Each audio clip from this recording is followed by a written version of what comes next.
Hello, wonderful. This is Sarah, and I'm here with Michele Vilseck, who goes by Michele V because she says her name's confusing to say.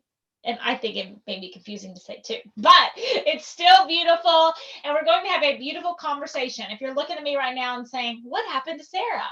You know that I just came from a workout because I'm putting a major focus on my health right now, my physical health. I'm always working on my emotional health, but also my physical health because like so many of you, we've all been working in yoga pants. And yoga pants they don't have zippers or buttons. And when in September, I was trying on my pants and I was like, oh, I mean, I can put them on my body, but would I say they fit? No, I would not. And I know so many of us are in that situation, and which is what Michele is going to talk to us about. How are you, Michele? I am doing awesome. I'm doing so well. I know we came on to try to do this live in the group, which would have been really fun to chat with you guys one-on-one, but I'm excited to be here and talk about this thing that I'm super passionate about.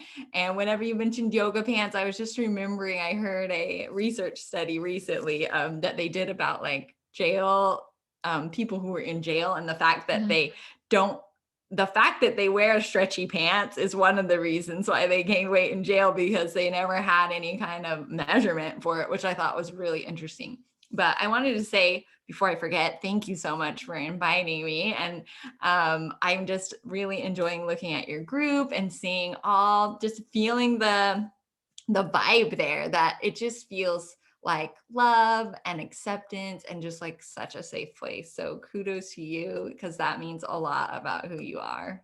Oh, well, thank you. Well, oh, let me switch this out too.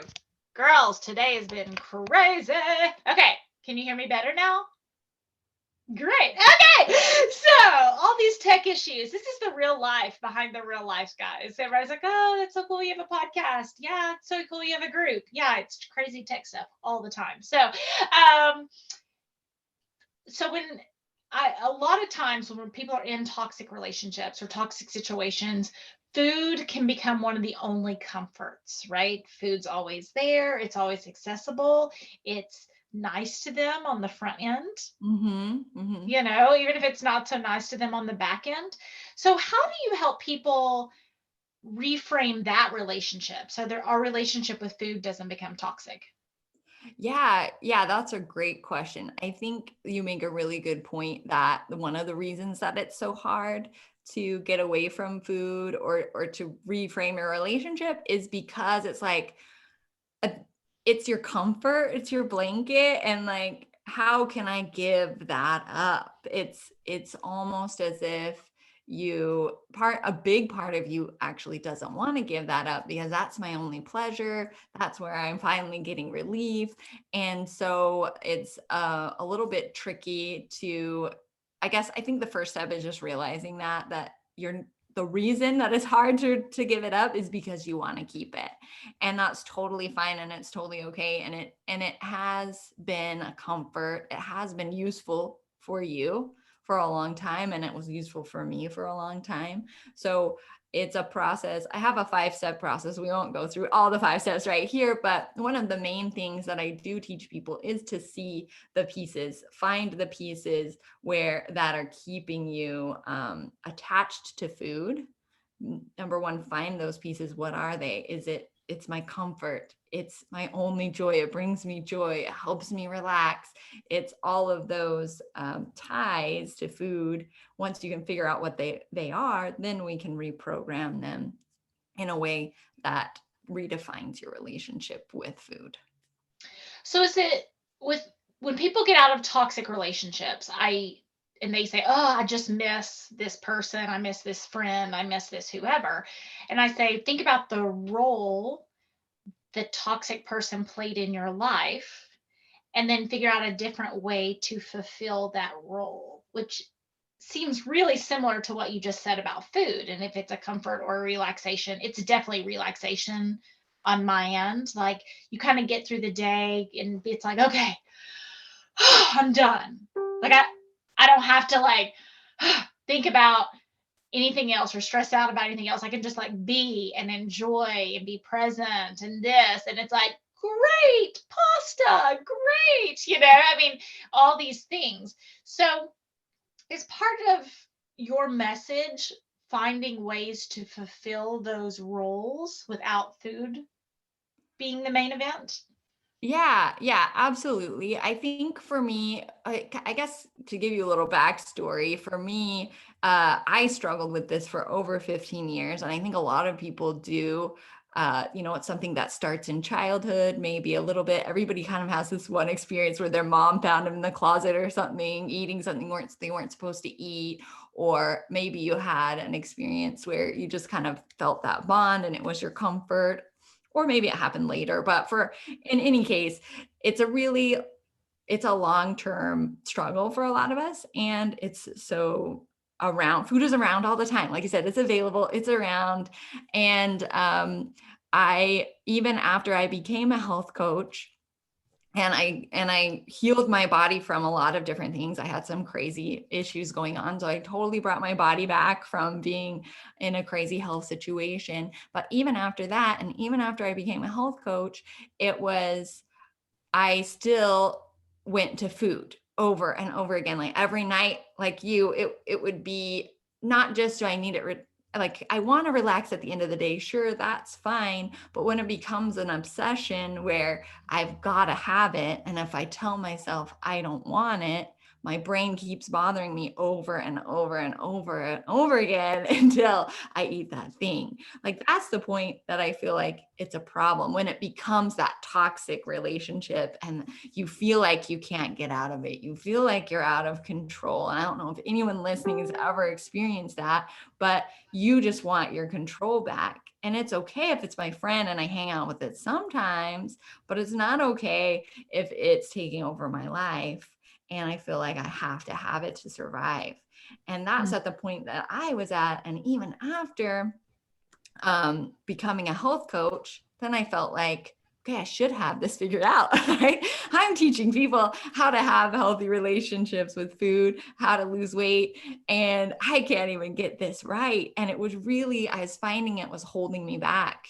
And I wonder too, if people who, in your group as well, where you just feel like, whether it's your toxic relationship with a person or with food, man, this is holding me back. How did I get here? What am I doing? I know that I'm smart. I know I'm capable. What is it that's holding me back from this, from really moving forward in this relationship? So that's a little background there. And I know it's a struggle that we all have. So I went through and I tried the food method, right? And I'm sure I just love this parallel because, right, you can switch out the person or you can switch out the food, but unless you really focus on the relationship itself, it's not going to change. So I found healthy food and I got to the point where I didn't allow unhealthy food in my house, but I was still overeating healthy food. And I've heard that from a bunch of people as well, or portion control problems. So then I realized it's relationship too. It's a relationship problem. I need to work on the emotions and the relationship. But even then, I couldn't quite get it right, because I think, would you agree? I actually have a question for you about relationships too. I think whenever we talk about food relationships, they're like, oh, it's a direct relationship of yourself. You have to heal yourself first in order for you to heal, or, to break through this relationship, which I 100% agree. But I got to the point where I was asking myself the question every day, what's wrong with me? So I have a whole thing about like people are in toxic relationships because of what's right with them. So we start with the what's wrong with me question, and then it's like, oh, I am smart, kind, giving, forgiving, but I've been too forgiving. I've been too, I thought I could be too smart. Like, oh, I just need to work harder and I can make it work. So I love but that. Yes.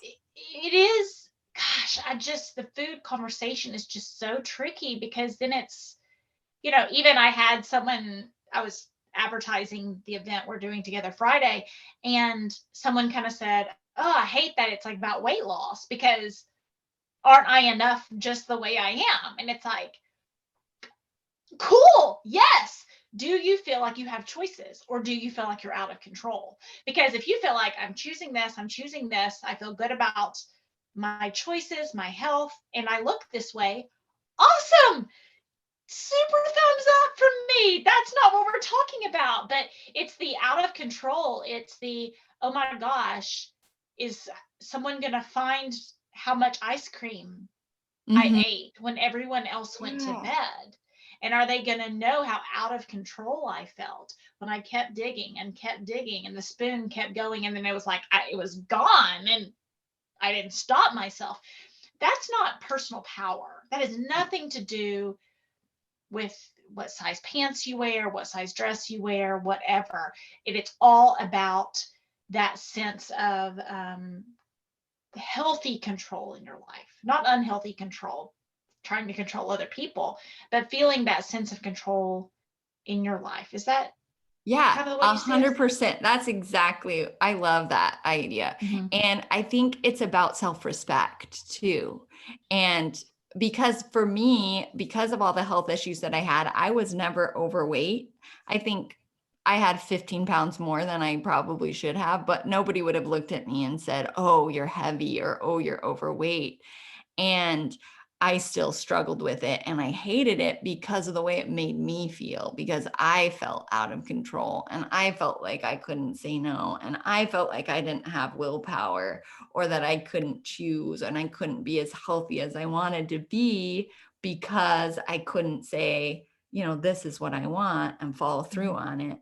And I think it's that question again, coming back of like, what's wrong with me? Like, I just kept asking, what's wrong with me? What's the problem? And why I kept looking for those reasons. Like you're saying, like, whenever you look for what's wrong with me, you're going to find it. And Mhm. I kept looking for those reasons and I kept finding more and more reasons. And then I started getting really frustrated. Like, when am I ever going to be good enough Mhm. to get out of it? Like, it can't just, there's always going to be improvement in our relationship with ourselves and our relationship with others, and in anything that we do. There's never perfection. We're always perfecting. And Michelle, come on now. We had the perfect setup here. In the conversation on perfection, I had to just stop you. This was go, supposed to be go, a go, Facebook girl. Live that I advertised to everyone. That I said, I hate feeling like I didn't show up for people, right? And then we get in this thing, and it's like, oh, Facebook is going through something right now, and the button didn't show up, and it may show up in 30 minutes, or it may have shown up yesterday, and we still got to roll with it. And you can either like, okay, well, Michelle, sorry, I guess we're just not going to meet. I just guess we're not going to help people today. I guess we're not going to impact anyone. It didn't go perfectly like we thought it was going to. And even I was telling Michelle, I said, people are going to say, what happened to Sarah when she showed up? Because I purposely exercised this morning and then didn't get ready for this conversation. And I could have put on my makeup and put on my eyelashes and fixed my hair and all this kind of stuff, and I didn't. Because when you start to think the only way I can operate is if I look perfect, if things go perfect, if there's never a technology issue, if there's never any hiccups, if there's never, you're never going to do anything or get anywhere. Yeah, absolutely. Yeah. And you're always, but it's so fun. Like, because if we were perfect, it would be boring. Nobody Mhm. wants to watch a I have perfect a show. shirt that says Everything. Yeah. perfect is boring. My husband hates it. He goes, no, perfect is great. I was like, shh, be quiet, You don't understand. Yes, You but don't it says understand. perfect is boring. Yes, I have a Yeah, shirt that says yeah. that. But I also realized something else, because whenever we focus only on the food, or when we focus only on the relationship, the thing that I think most of us are missing is what I call the missing piece. Okay. And it's because, for example, that like my relationship with me, I guess drives me nuts is they're like, it's a complete reflection of your relationship with yourself or whatever. But I feel like my relationship with me is different than my relationship with you, and it's different than my relationship with my husband. And I could have one unhealthy relationship and other healthy relationships. And I don't have to have me be totally 100% put together and perfect in order for me to have a good relationship with someone. Am I right? Mm-hmm. Well, you never, and it's a both and conversation. If we bring it back, in relationships, I both want to give myself grace, and I want my husband to have the best experience a relationship that I can bring to the table. I want to both eat healthy foods and not beat myself up that on our anniversary last Thursday it was that I think I had 1,000 calories with my meal, and it was like, okay, it was my anniversary, like it was okay. It's nobody Yeah. died. I didn't die. Like everything's okay. And those both and conversations of grace and becoming better. Does Mm-hmm. that kind Yeah. of align with you? Yeah. Oh, absolutely. All of that aligns. So yeah. So whenever I work with my clients, of course, we talk about the relationship piece. We talk about the emotional piece. We always tap into like, what do you really want? Kind of like what you're saying at the beginning. Yeah. Is this the size that you want to be? Great. Or do you want to, do you want to be 100% never eat sugar again? Great. Do you want to have it sometimes? Great. But my point is that we get you to the place where you can choose, because for a lot of people, it's not a choice right now. Mm-hmm. I feel out of control. If the brownies are on the counter, I'm definitely going to eat them. Right. Mm-hmm. Or if I go to a party, all I'm thinking about is the food the whole time. And I can't even think about anyone else at the party because I can just think about the food. And that's not a choice.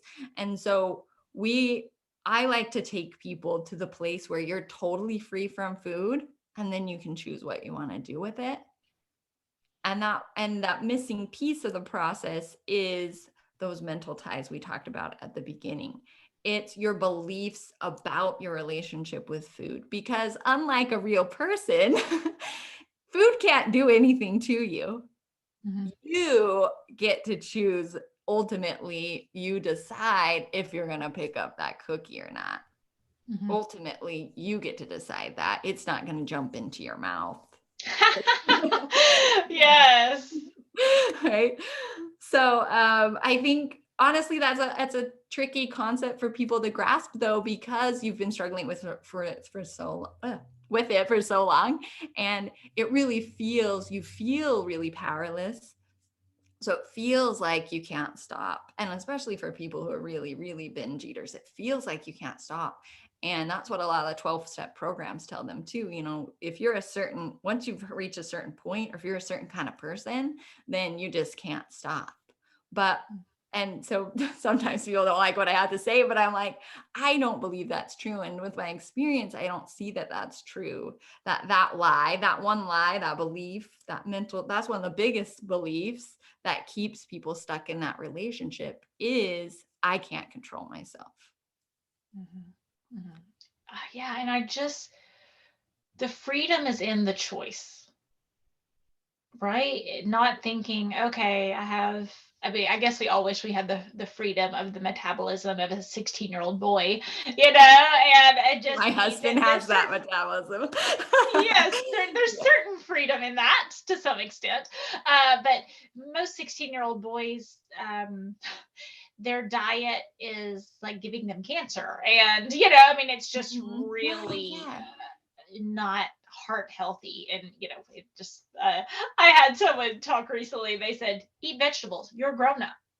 Get over it. Like, get over it. And I was like, okay, but it was a good reminder too. We just attach so much emotion with food, and as kids, oh, you're crying, you want me to buy you ice cream. I try really hard not to do that with my own kids, but I'm quite certain that happened to I me mean, as a kid. yeah. I even do that. My husband does it all the time. Like, this is a reward for doing this great Right. job. But even I do it too, because it's Mhm. it's cultural. And that's one of the reasons, like, I like to say, or I like to explain it like this. Like, you were talking earlier about how even when you get away from the person, part of you still wants that relationship, right? And it's Mhm. those ties, it's those mental ties. And you're the way you were describing it, the process was a little bit different, but the way I talk about basically redefining those ties, and not necessarily replacing them, but just reprogramming them, which I can give you an Mhm. example. But for one example I like to give is, if someone came to you, because we have so many associations with food that draw us to food. It's the reward, it's the helping me feel better at night. But if someone came to you with, your neighbor came over, this happens all the time, right? Your neighbor came over, it's the holidays, they made you this gorgeous plate, it's all beautiful, and they hand you the plate and it's poop. Okay, that's my analogy here. It's poop. Your brain wouldn't be saying, "Oh, they went through all this trouble. I don't want to be rude. I don't want to be rude and just throw that away. That's a waste." I don't, or you wouldn't be saying, "Oh, I've been so good today. That's going to make me feel better," or any of those same excuses. But if it's food, it's different, right? You believe that about food. You believe that it's a comfort. You believe that it's going to offend them, or you believe that it tastes good. So if you can actually convince yourself, first, before I get in there, but that's why it's such a struggle. And with relationships too, it's still a struggle because part of you believes that it was that person that was making you feel that way. Yeah. So in regards to people pleasing, if somebody's trying to gaslight you or convince you not to love yourself anymore. Okay. So one of the things I talk about is I joke and say, if someone came up to me and said I was a Mexican hot dog salesman, there's no piece of me that would go, what? Why do you think I'm a Mexican hot dog salesman? What am I doing right now? Do I smell like hot dogs? Am I speaking Spanish right now? Am I wearing a Mexican, flag on my shirt? Like what's making you think I'm a Mexican hot dog salesman? I would go, what? I'm not a Mexican hot dog salesman. Like Exactly. there's just that very strong belief that what you are saying isn't true Yeah. because I don't have an association with being a Mexican hot dog salesman. So, Yeah. but if someone says you're being selfish, you don't care about others, you're not a good person if you don't do this, and we go, oh, what makes them think that? We start like working Mm-hmm. because there's pieces of us that believe those things Yes. already, right? So I love that example because yes, if someone had poop, I would not eat it because of all those things you said, but because I already believe Christmas is the time to eat a lot more sugar because I already believe I've earned it. I worked out today, so Yeah. I've Yeah. earned it. If I already have those beliefs in place, then I'm more likely to make a decision that maybe doesn't align with my goals or integrity. Yeah, absolutely. Yes. Yes. Because ultimately your brain's just divided about that. So it's always going to fight with itself about what you're doing. And so that's why it was hard for me to, after dinner, if I want to, it wants me to have a snack. My brain wants me to have a snack. And it was hard for me to say no because it has all these things that it's bombarding me with. And it was always a fight, always a fight. And it's not that you don't have willpower. You've got willpower, but part of the power is in one side. Part of the power is in the belief that this is going to help me. This is going to be so great for me.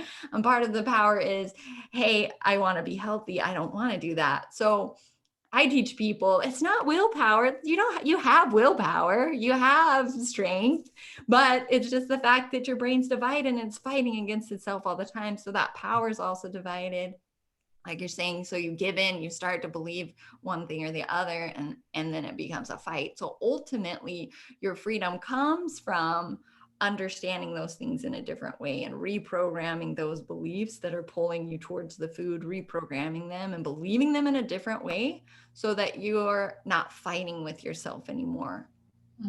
And the not fighting with yourself anymore is where the food freedom comes in, correct? Absolutely. Yeah. Yes. Or I'm doing a mini course on decision making skills, whatever it is, it's the fight. It's feeling like I have choices. It's feeling like, yeah, it's my birthday, I'm gonna eat a piece of cake, not I ate a piece of cake, I'm so stupid, I'm so worthless, why in the world did I do that? Or I don't care if it's my birthday, I'm gonna do something for me today, which is not eating the piece of cake.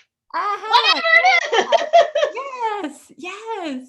Well, yeah, going back to what you said at the beginning, though, it's a process of I keep saying reprogramming, but it's a process because for some people, yeah, it's like this is the only joy is to, especially if you're self-abuse, if you're abusing yourself or you have low self-esteem, or if you're in COVID, that's why so many people gain weight during COVID. It's like, there's nothing else to do. And this is the only thing that's going to bring me happiness.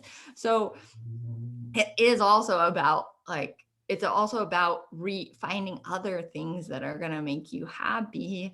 And maybe that's a part of what makes me happy, but it's about getting out of the kitchen. It's about discovering other rooms in the house. It's about discovering other parts of you and ultimately feeling so much better in the end.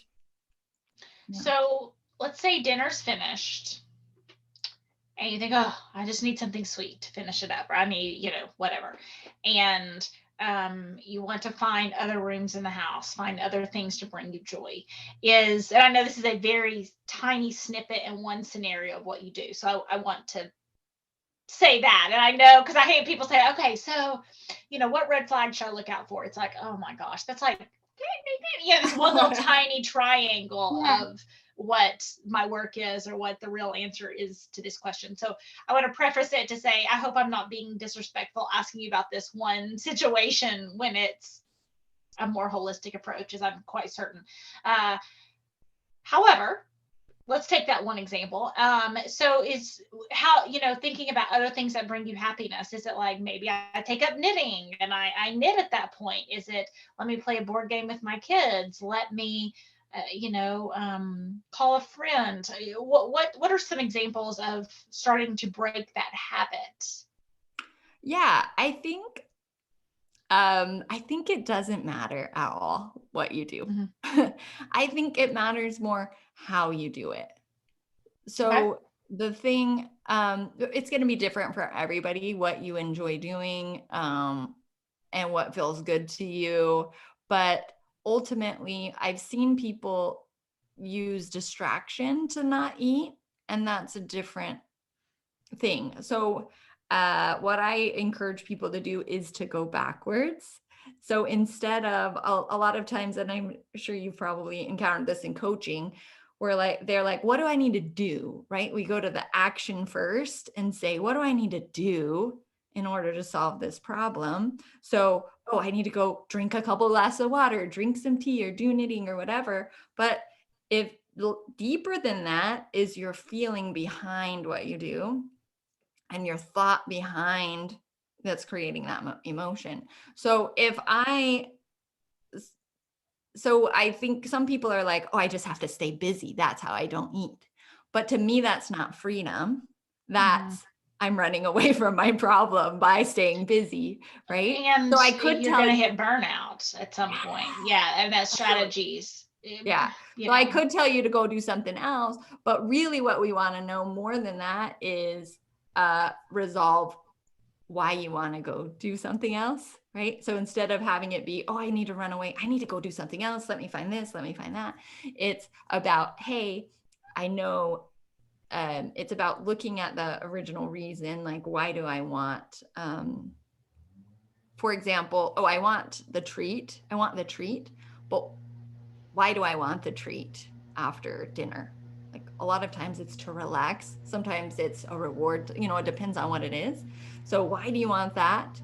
And then does the food really give you that? And I know it sounds silly and simple to like dig into it, but as you dig into it and really question it, then you give yourself the permission to realize, oh yeah, it's not actually doing that for me.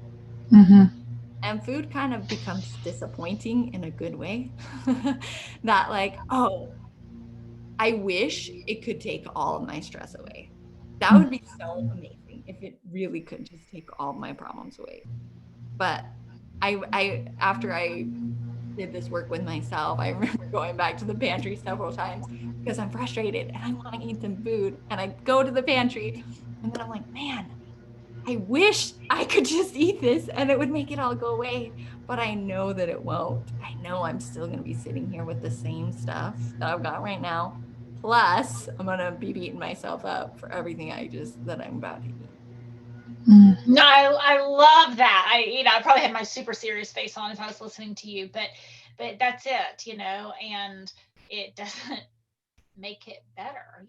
Alcohol was up during COVID as well, and you always wake up the next day, no matter how much you drink one night, you wake up with your same life the next day, no matter how many sweets you eat or how salty those chips are, you wake up the next day with your life again. I love the line you said about food being disappointing in a good way. So love it. Okay, Michele, you and I have something coming up this Friday. If people are interested in learning more about this stuff. So can you tell people that, I know they've probably seen pictures in my group and that kind of thing, but tell people where they can find more out about you and our endeavor on Friday. Yeah. So first, I know we got a little heavy too, and sometimes when we get into the nitty-gritty, it sounds complicated. So first, I just want to reassure you that there really is a step-by-step, super simple process to winning the food fight. And I'm a big picture thinker and I like to break things down so they feel possible and they feel doable. So there's actually just a really simple process that if you follow, you can reprogram those ties to food and really start enjoying food and enjoying life.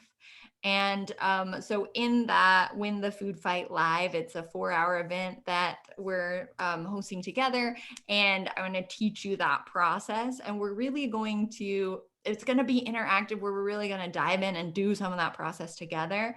And also, we're always talking about flipping the switch. Like, I wish there's just a switch, though, that like I could just convince my brain, for example, that just doesn't taste as good as I think it does, or that I want to let my brain really know that it's not going to make me feel better, even though, right now I feel like it will. So there's a really cool technique that I came up with that you can switch your brain in just a few seconds. You can literally convince your brain something different in just a few seconds without arguing yourself all day or making yourself do it. So I'm going to teach you how to do that in the live as well, or in the workshop as well. So it's going to be super fun. And Sarah's going to be there, and she's going to share her story and her beauty pageant story, which will be really fun to hear.